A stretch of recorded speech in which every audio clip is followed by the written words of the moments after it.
my God! Can you hear that?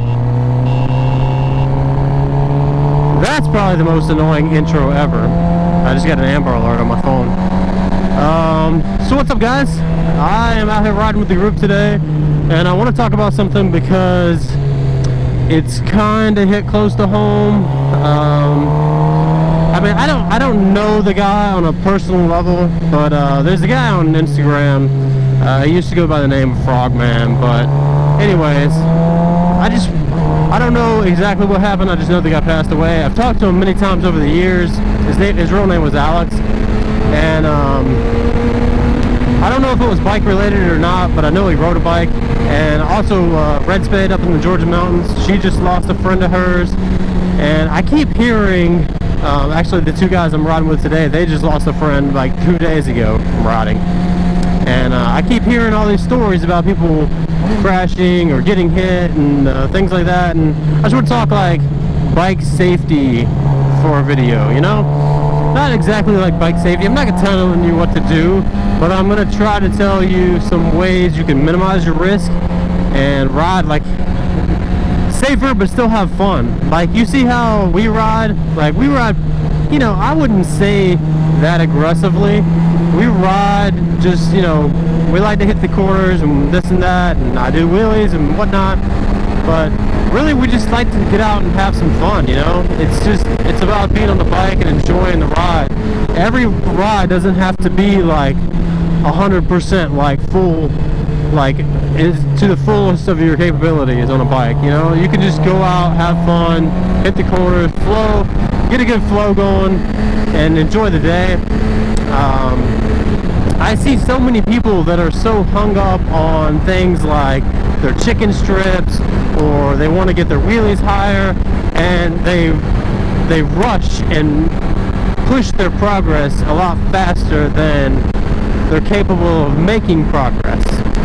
So I just kind of want to talk about that today, as far as like say if you're riding with somebody else and they've been riding for say 10, 15, 20 years, maybe longer than that. We ride with a couple that ride a Yamaha R6 and an R1. They've been riding for like, I mean, I know he's been riding for probably longer than I've even been alive, and they can ride fast. They don't necessarily always ride fast, but some corners they will take very fast. And Heather's like, oh, I don't know if I can keep up with them and this and that, and I'm like, I tell her, I'm like, you don't need to keep up with them, okay? If you ride with good people, they're not going to push you to keep up with them.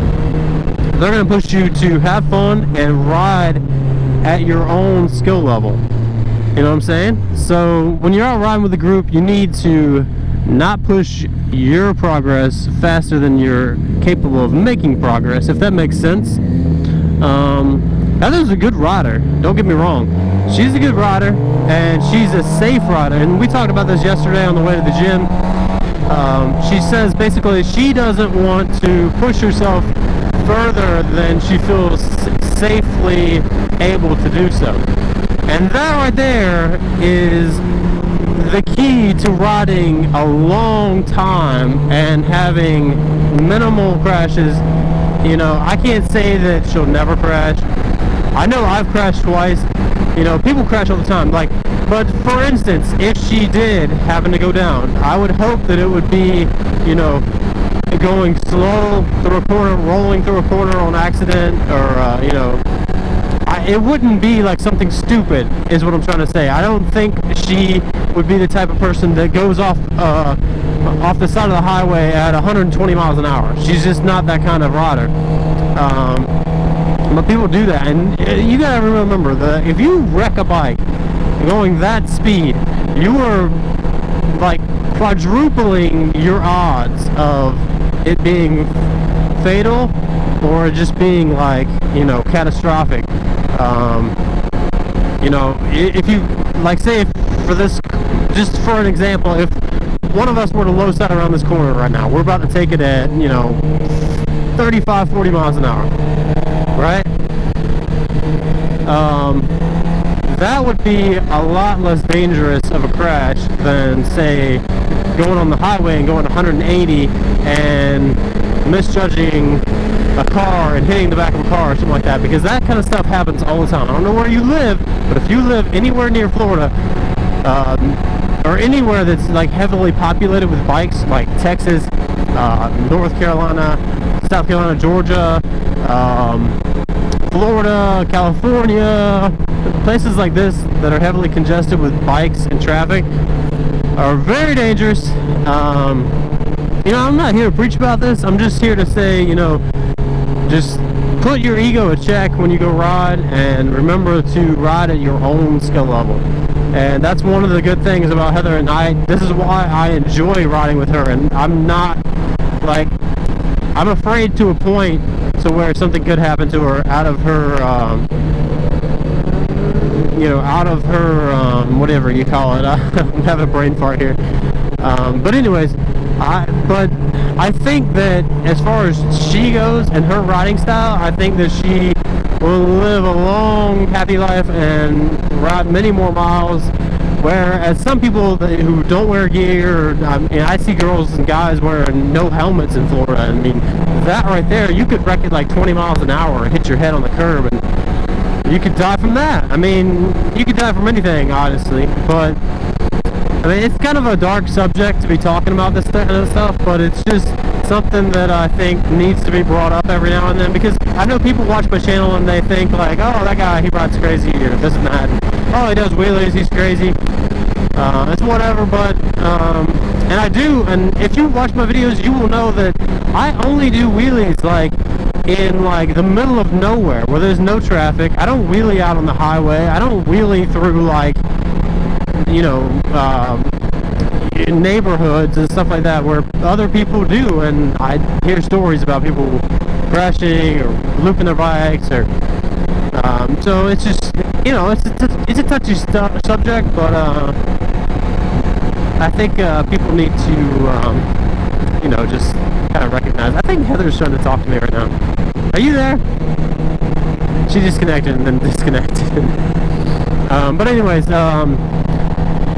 minimize your risk. I would say one of the main things that I did to minimize your risk is I only ride typically on the weekends. I don't commute on my bike. I ride on the weekends. I ride with a group that I know and I trust. And I don't tend to ride, if I go to a road and I don't know the road, I tend to ride a little bit slower than I normally would. We've been riding these roads for years, and most of the corners, I know all the corners. It's just, you know, guys, I could go on forever about things that are going to make you safer on a bike, but the only thing that's really going to help is if you apply those things and you ride a little bit safer, and you'll ride a lot longer, I promise you. And don't go out trying to boast for Instagram or YouTube, whatever. Just take your time. You know, people, one of the main things I get DMs on Instagram about is, oh, saw I'm doing wheelies and this is how far I can wheelie now, and I want to get high, I want to go further, and I want to get higher, and this and that. And that's good. Like, you should have a goal like that, and that's great. But you got to take your time. That's the main thing. Like when I tell Heather, she's been riding for over 3 years now, and she's a good rider, like I said. But she is not at the skill level of someone who rides rides track and rides every weekend. Because we don't ride every weekend.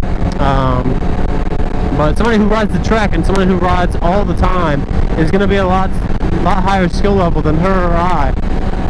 So that's just it, guys. You got to ride at your own pace and ride at your own skill level. Alright, I'm going to stop rambling on about this. Hope you guys enjoyed the video. I know it's not the most entertaining thing to hear about, but it is what it is. And that's just it. I want to get the message out there. So ride a little bit safer and ride it for a lot longer. Alright, guys, I'm out of here. Take it easy, and I'll catch you on the next one. Peace.